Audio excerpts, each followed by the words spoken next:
Here is something most doctors never tell their neuropathy patients. The burning and the numbness you feel at the same time. Those two things are not opposites. They are the same nerve, malfunctioning in two directions simultaneously. One part of it has gone silent and stopped telling your foot where it is in space. Another part of it is screaming, sending signals your brain reads as fire, as electric current, as pins being pressed into the skin. That is not random damage. That is a nerve under prolonged stress, deprived of circulation, deprived of movement, deprived of the sensory input it needs to stay calibrated, swinging between overdrive and shutdown. And here is the part that changes everything. Medication addresses neither of those things. Medication changes what your brain does with the signal. It does not change what the nerve is experiencing, which is exactly why millions of people with neuropathy take their prescriptions faithfully, manage their blood sugar carefully, get their rest, and still wake up every morning with feet that burn or feel like they belong to someone else. What you are about to see is different. These 7 exercises come from 3 distinct areas of neuropathy rehabilitation: post-chemotherapy recovery programs, diabetic foot care protocols developed across Japanese university hospital networks, and peripheral neuropathy physical therapy. Each one targets a different reason nerves in the feet and legs deteriorate. Not one reason, 7 different reasons. And until all 7 are addressed, you will always be missing something. If this is the kind of content that matters to you, evidence-based, no shortcuts, no gimmicks, you are in the right place.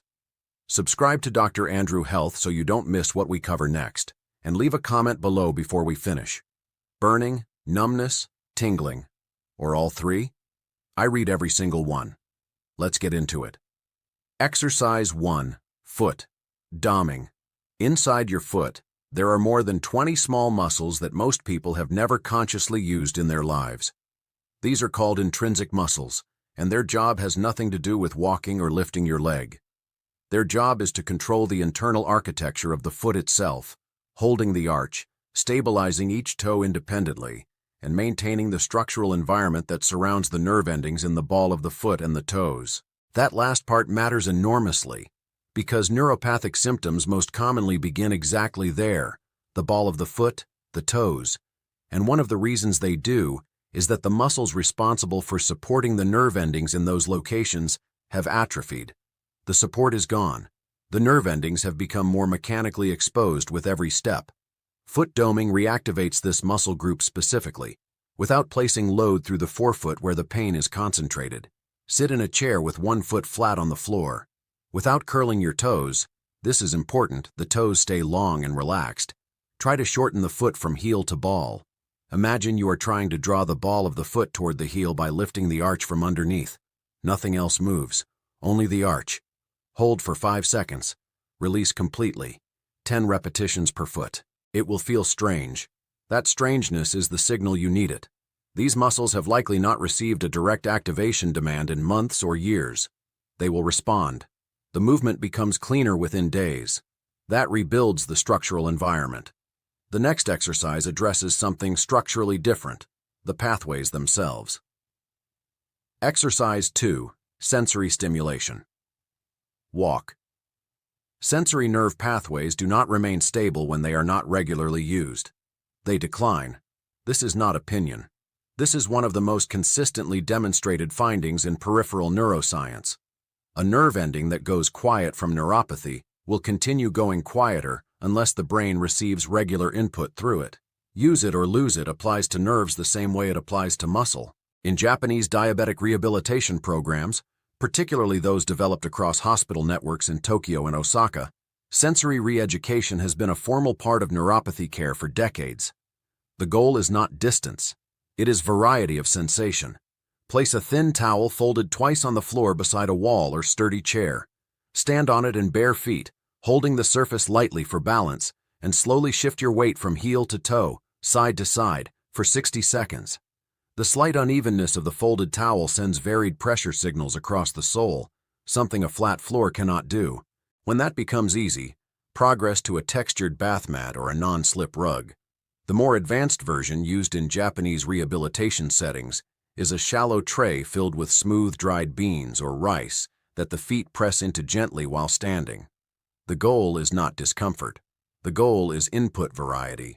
Each texture sends a slightly different signal pattern through the sensory nerves of the foot, maintaining the activity of those pathways in a way that flat surface walking alone cannot provide. That works from the outside in. The next exercise targets something that the medical community largely ignored for most of neuropathy's treatment history, and is now considered essential. Exercise 3. Nerve gliding. For decades, the entire clinical focus in neuropathy treatment was on the nerve fiber itself. Is it damaged? To what degree? Over what length? The surrounding tissue, the fascia, the muscle sheets, the connective structures the nerve passes through on its route from the spine to the toes, was treated as irrelevant background. Nerves were understood as wiring. Wiring does not need to move. The problem with that model is that nerves do move. With every step, every bend of the knee, every flex of the ankle, the sciatic nerve and its branches slide several centimeters through surrounding tissue. A healthy nerve glides freely. A nerve surrounded by inflammation, chronic compression, or scar tissue from disuse becomes adhered, tethered to the tissue around it. When that nerve is then asked to move, the tension disrupts signal transmission in ways that are distinct from fiber damage and that do not respond to medications targeting the fiber. Nerve gliding, sometimes called neural flossing, is now standard practice in peripheral neuropathy physical therapy. Sit upright in a chair. Straighten one knee until the leg is fully extended in front of you. Then flex the foot, pulling the toes toward your shin. Hold 3 seconds. Then simultaneously bend the knee and point the toes away from you. That alternating sequence, leg long, toes up, then knee bent, toes pointed, gently mobilizes the sciatic and tibial nerve through its full path from the lower back to the foot. 10 slow repetitions per side. The sensation should be a mild, tolerable stretch, never sharp pain, never force the range. That addresses nerve mobility along the full length of the lower limb. What follows targets a specific anatomical bottleneck that most people with foot neuropathy have never been told exists. Exercise 4. Ankle alphabet. The connection between ankle mobility and neuropathic symptoms is not obvious unless you understand the anatomy sitting just behind the inner ankle. The tibial artery, the primary blood supply to the nerve endings in the sole of the foot, runs directly behind the ankle joint. Alongside it, the tibial nerve itself passes through a narrow channel called the tarsal tunnel, positioned just below and behind the inner ankle bone. When ankle mobility decreases, as it reliably does with age and reduced activity, circulation through that channel slows. The nerve's oxygen supply diminishes. Symptoms in the foot intensify. Physical therapists in diabetic neuropathy clinics have observed this relationship consistently across patient populations. Those with restricted ankle range of motion report significantly more severe foot symptoms than those who have maintained ankle mobility, independent of blood sugar control. The ankle alphabet is the most comprehensive way to move the ankle through its complete range without placing any load on the foot. Sit in a chair with one foot lifted slightly off the floor, using only your ankle, not your knee, not your whole leg. Trace each letter of the alphabet in the air with your big toe. Write slowly and deliberately, making every letter as large as you comfortably can. Larger letters equal greater range of motion, which equals more circulation moving through the tarsal tunnel with each repetition. One full alphabet per foot, once daily. That improves the circulatory environment the nerve lives in. The next exercise works directly on the nerve endings themselves. Exercise 5. Towel scrunches and marble pickups. Earlier, foot doming activated the intrinsic muscles of the foot isometrically. The toes stayed still while the arch moved, specifically to rebuild the structural support around the nerve environment. This exercise works the same muscle group through an entirely different mechanism and reaches something foot doming cannot. When the toes grip and release, scrunching a towel, picking up a marble, the nerve endings in the toe pads and ball of the foot receive direct mechanical stimulation through pressure and movement. This is not structural support work. This is sensory activation at the nerve ending itself. The gripping motion compresses the digital nerves running along each toe. The release allows them to decompress. Repeated rhythmically, this creates a stimulation pattern that maintains the activity of small fiber nerves. The exact fibers neuropathy most commonly damages first. First version. Place a small hand towel flat on the floor. Using only your toes, scrunch it toward you, then smooth it back out. 10 repetitions per foot. Second version. Place 5 marbles on the floor beside a cup and pick them up one at a time using only your toes, dropping each into the cup. This is more demanding and more specific. Each marble requires individual toe control, which recruits more of the intrinsic muscle group and stimulates a wider range of nerve endings simultaneously. Both are used in sensory rehabilitation programs. The marble pickup is the more powerful option. Restoring sensory function at the nerve ending is one goal. Preserving the brain's ability to use that sensory information for balance is an entirely separate challenge, and neuropathy attacks it in its own way. Exercise 6. Proprioceptive Balance Challenge. Proprioception is the sense that tells your brain where your body is in space without you having to look. It is why you can walk across a dark room without falling. Your feet are continuously reporting their position, pressure distribution across the sole, ankle angle, heel contact, and your brain is making constant postural adjustments in response, entirely below the level of conscious thought. Neuropathy disrupts this system directly. The sensory fibers responsible for proprioception run in the same peripheral nerves that carry pain and temperature signals, and they are damaged by the same processes. What has been observed consistently across neuropathy rehabilitation programs is this: patients who continue regular balance training after a neuropathy diagnosis maintain independent, confident walking substantially longer than those who stop. Not because the training reverses the nerve damage, it does not.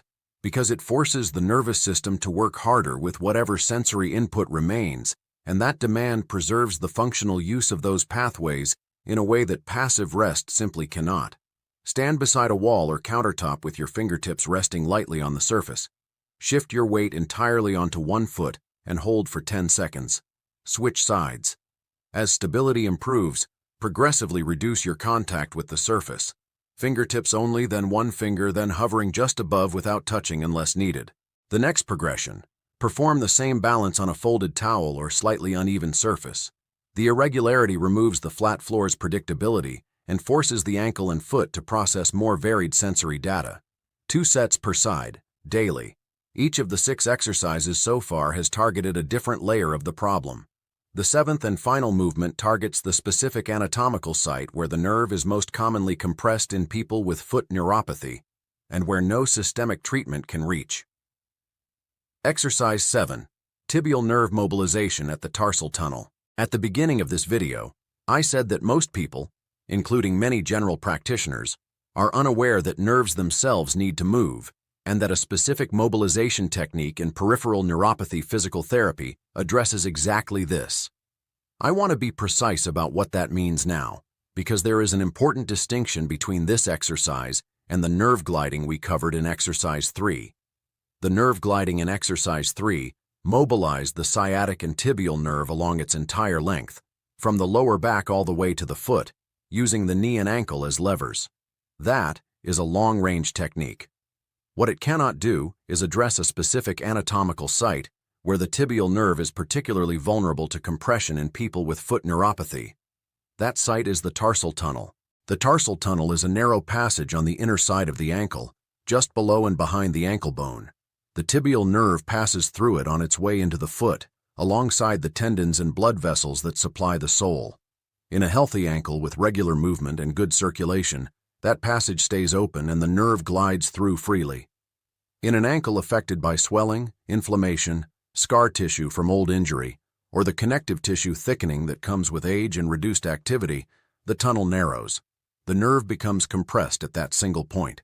Because the tibial nerve branches outward from the tarsal tunnel into the entire sole of the foot, compression there produces symptoms across the whole foot: burning, tingling, and numbness in a distribution that can be mistaken for generalized neuropathy, but is at least in part a local mechanical problem with a local mechanical solution. The tibial nerve mobilization technique applies targeted tension and release directly at the tarsal tunnel by combining ankle and toe positions that move the nerve specifically through that passage. Sit in a chair with one foot resting on the opposite knee so the inner ankle is accessible. Slowly turn the foot inward and downward. The movement is called inversion and plantar flexion, while simultaneously curling the toes downward. Hold that position for 3 seconds. This slackens the tibial nerve on its approach to the tarsal tunnel. Then slowly reverse both movements. Turn the foot outward and upward while pulling the toes back toward the shin. Hold for 3 seconds. This creates gentle tension through the nerve as it passes through the tunnel, mobilizing it against whatever tissue is restricting its movement. 8 slow repetitions per foot. The sensation should feel like a deep, dull stretch along the inner ankle and into the sole. Stop immediately if you feel sharp or shooting pain. That signals you are loading the nerve beyond its current tolerance. Perform this exercise last in your session after the other movements have already warmed the tissue and improved local circulation. A nerve mobilized in cold, stiff tissue responds less well and is more likely to provoke irritation. 7 exercises, each one addressing a different reason the nerves in your feet and legs are struggling. Foot doming rebuilds the intrinsic muscle structure that surrounds and supports the nerve endings. The sensory stimulation walk feeds varied input into pathways that go quieter without regular use. Nerve gliding restores the mobility of the nerve along its full length through the lower limb. The ankle alphabet maintains circulation through the tarsal tunnel and the tibial artery that feeds the foot. Towel scrunches and marble pickups activate the sensory nerve endings in the toes and ball of the foot directly. The proprioceptive balance challenge preserves the nervous system's ability to use whatever sensory input remains. And tibial nerve mobilization addresses the specific anatomical choke point where the nerve is most commonly compressed, the one place where targeted local work can produce relief that no systemic intervention can replicate. Full instructions for each exercise, repetitions, progressions, and sequencing guidance are in the description below. Save it. Neuropathy is not a condition that responds to a single intervention. It responds to consistent, layered attention to the nerve's environment, and that is exactly what these 7 movements provide. 20 to 30 minutes a day is enough. The cumulative effect sustained over weeks is real and meaningful. You're watching Dr. Andrew Health. If this video found you at the right moment, share it with someone who needs it. It could matter more than you know. And leave a comment right now. Tell me which symptom has been troubling you most and which of these 7 exercises you are starting with today. I read every comment personally. Thank you for your time.